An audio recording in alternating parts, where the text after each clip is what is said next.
Hey everybody, welcome back with another episode of Ark, and your host, I suppose, Codex. This episode's going to be a lot of taming and not much else, so let's jump right in. You see this big wiggly turtle? We're going to tame it up. I'm going to show you how. Turtles are pretty easy to tame. They're one of the first things I like to tame because they're just so dang useful.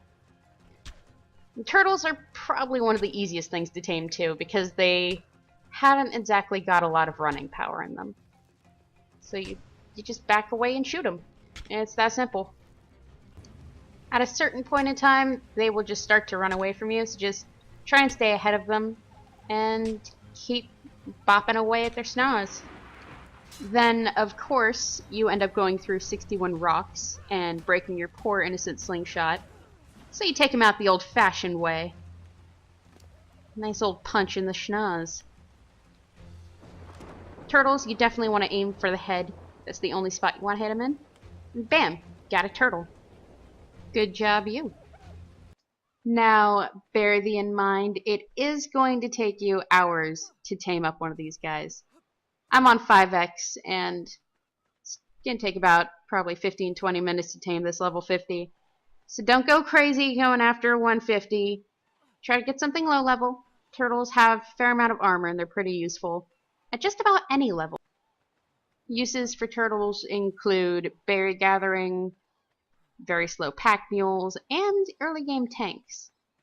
So they have some good uses, to be honest. They also make for a fair water mount. They're not fantastic, but they can definitely take a hit. They're a lot safer than using the boats when there's giant whales around ready to eat you. But more on that later. For now, check it out. There's a base over here. I made a ladder up to the roof to give a very small amount of defense to my critters against, say, other dilos.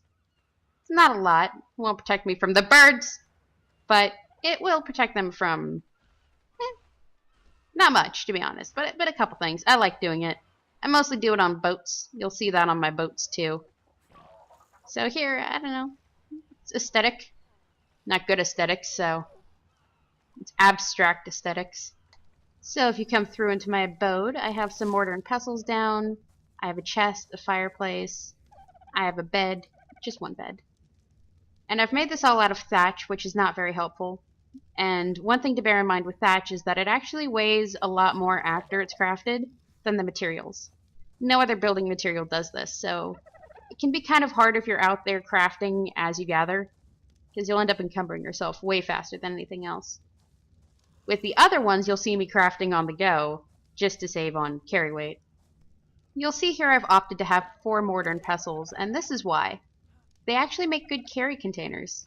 They're great for storage. You can't lock them like with a chest, but they each hold 12 items, you see here? Whereas a chest, that's only going to have 15 items. And you can fit 2 mortar and pestles in the same space as a chest. Which means that basically, it's 24 items to 15.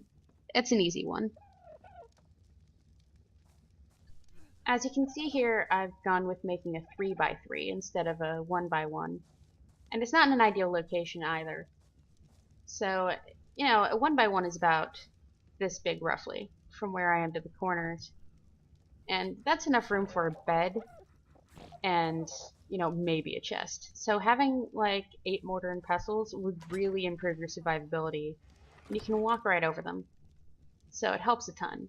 But again, you can't lock them. With chests, you can set a pin code. So if someone gets into your house, they can just come in and access your mortar and pestles. That's a problem. As far as pin codes go, setting it is as easy as selecting that on the E menu and putting whatever 4-digit code you think you can remember. This will allow your tribe mates and yourself to enter and exit buildings, but it will prevent outsiders from just walking into your house. An unlocked door is easily accessed. When I was friends with the Alpha tribe, they would actually set up a large chest next to where our base was, set a pin code to it that they told me, and that's how they would give me items to help me out, which was really cool of them. So yeah, this is the basic base, still devoid of objects and items, but it has a lot of room for it, like that second floor up above right here. That's so that I can put extra refrigerators and other items I might need, like crafting benches. It just saves me some extra space without making a larger base. We did actually just unlock wood, and that would be good to actually wood. Anyway, it would be good to start out with wood if you can, which really isn't hard to do on a PvP map. By the time you get a chance to make a base, you're probably going to have it unlocked. So it's pretty good. It's not that expensive. It takes a lot of fiber, but it's a lot more useful. Even so, an angry trike can still take out a wood base. So get to stone just as fast as you can. If you're wondering how I got all these sweet, sweet dilos, if you see on the map where it says me, see how it's kind of an upside down triangle? Well, on the corner that is right next to the E in me, I ran over there, and I ran from there down to the little bottom part where the little pin is for me, and just tamed every dilo I saw along the beach. I actually lost 2 of them, and I still ended up with this many, so it's really easy to tame dilos. Really, really. Mind you, dilos are absolutely one-trick ponies. They're just scaly guard dogs. They don't do much for you other than what they do. They can be useful for gathering meat and leather early on, but you get better dinos for that pretty shortly, actually. So, there's that. They're still cute. One thing I know that is really confusing about this game is the various stats. So obviously they gain points in them from leveling that you can put wherever you want, and that's pretty useful. With Dilos, they're all about health, melee damage, but what is all this stuff, right? Alright, I'll try to explain it as best I can. So these guys again, they just need health, they just need melee. No big deal, right? And that's just because they're the one-trick ponies. They need to last a couple of hits, and they need to do a lot of hits. This 39, for example, has what, 280 something damage, 260 something melee, whereas this guy, 195 level, he's got 700 health and almost 500 melee. He's got 478. And Redder, he's sitting pretty at 1100 health and about the same melee, about 470. Now, when it comes to Dilos, I only know good stats based on how many I've tamed. Whereas most people that tame dinos actually have like a little dex, like a dodo dex, for example. That's one of the websites. I'll put a link down in the description that will tell you if you have a good dino or not at tame. So, 470, that's really good. You want to try and get about 500 melee on your dilos.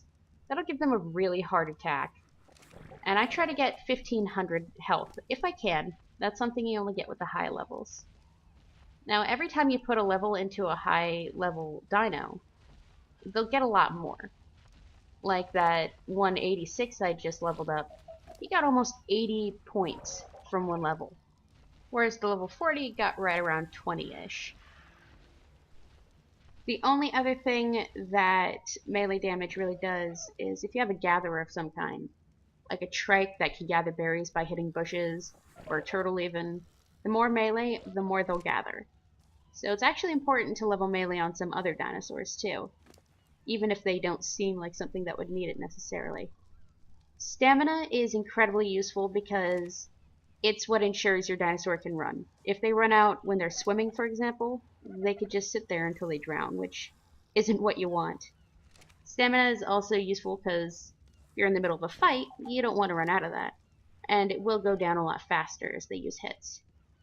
Now, oxygen, that one decides 2 things. 1, how long it can stand underwater, and 2, how fast it swims in said water, which is incredibly useful, especially on a map like the center that I'm on, where there's water absolutely everywhere. Now, if you come over here to the turtle we just tamed up, that we so lovingly paid attention to and guarded, shh, it doesn't know. It doesn't actually have an oxygen bar, and that's because it's an aquatic creature, so it doesn't need it. That means you can't make it swim faster, and it will never drown. So it's not incredibly useful. and it's actually just easier to have it taken out. I have it, and I have a few levels into it. You'll notice my oxygen bar falls pretty slowly, and that's really useful, especially because I love taming otters. You have to swim a lot for those. There's items you can get to help you swim faster, so it doesn't really matter that you're slow, but being able to breathe underwater for a while is a real lifesaver at times. Now, if we come over to our turtle real quick, you'll see that he has tons and tons of health for level 74. Like 2,600-ish. So, turtles, trikes, stegos, they're gonna... Oh, my bad. 2,900. But look how much that went up. Almost 300. And he's pretty low level, too. So, definitely tanks to the game. Now, there's two more stats I want to glance over really quickly. And that'd be movement speed and carry weight. Carry weight's exactly what it sounds like. You have it too. Dinosaurs get encumbered just like you. They'll start to slow down and then they won't be able to move once they have too much on them. Obviously, tanky creatures like trikes and turtles can carry far more before that becomes a problem. But it's very useful if you want to have pack mule creatures, especially trikes. Oh, it's a level 20. Gives me an idea. The other one, movement speed, it's good for basically just get around mounts. Raptors, iguanodons, things like that have no real other use in the game besides running are pretty useful for that, but it's not a super important stat. I used to pretty much stack it on my character when I first started because I could outrun the raptors after a while, and that seemed good to me, but it honestly wasn't. And now that we have some of that stuff out of the way, I think it's time to tame a big boy. And this is a big boy. Trike taming is actually not that hard. You just smack it. And you have to go with a really low level when you're using just a slingshot like I am. But it's not that hard. The easiest thing to do is just make sure you keep trees between you and it. After a while, it'll realize it's hit something and try to move away, which gives you a clear shot at its sides. Never ever hit a trike in the head. Does nothing. Absolutely nothing, see? Just worthless. Yeah. You'll never knock it out that way. Too much armor. But on their sides... Oh, never mind, that broke. Trikes will also do this. They'll act like they're running away, but they're not running away. They're just trying to get out of a fight because they're kind of passive. They will turn around and rock you hard.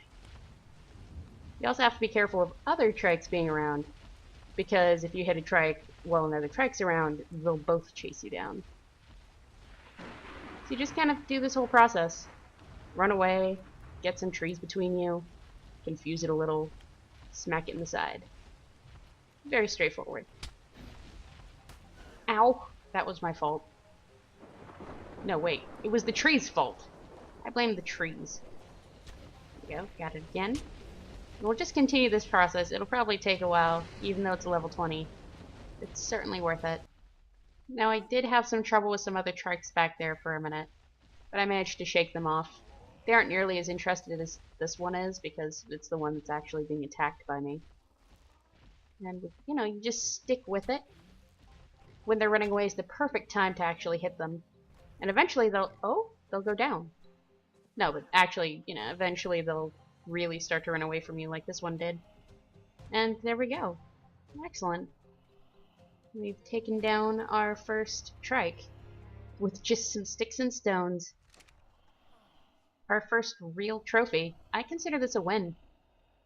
And it wasn't actually that hard. It took a while, maybe 10 minutes altogether.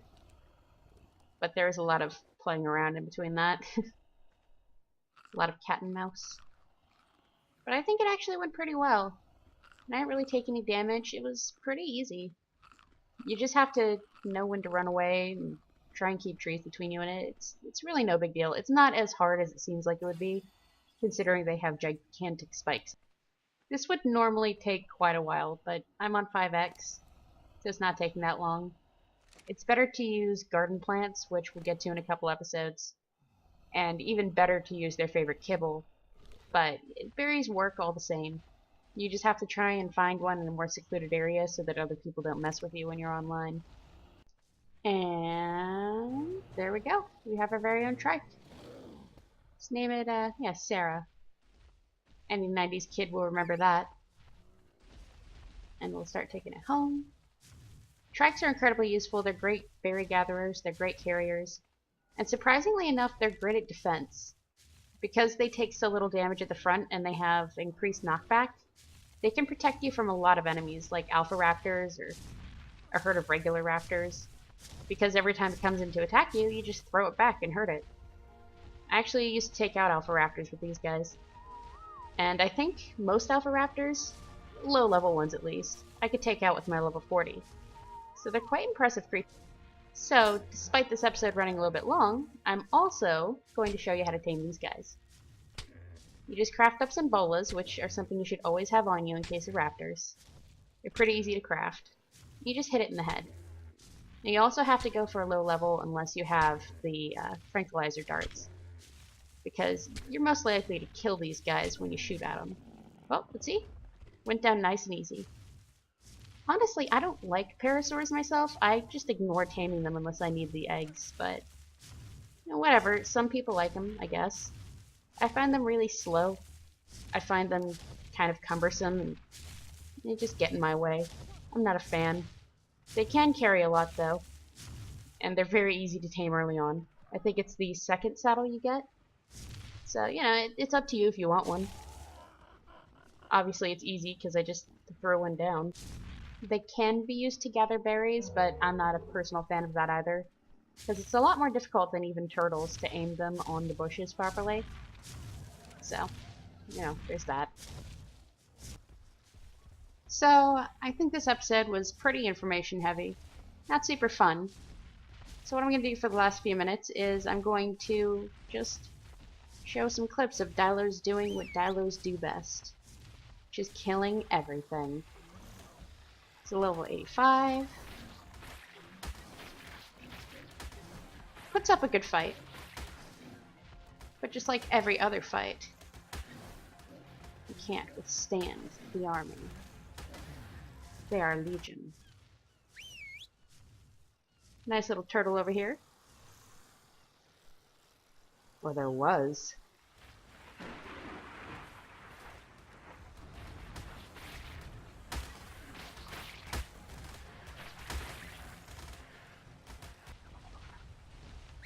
And down she goes. Another trike. The other trike says, "No, don't leave me out. I want to play too."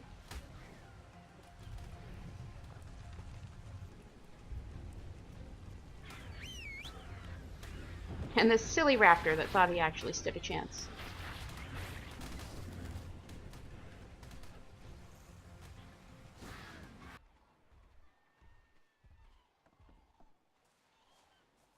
Nice. Okay. I hope you guys enjoyed. I know I did. I'll see you guys on the next video. And we're getting bigger and better. We're growing. We're actually becoming prosperous in this crazy, crazy world. But for how long? See you later, guys.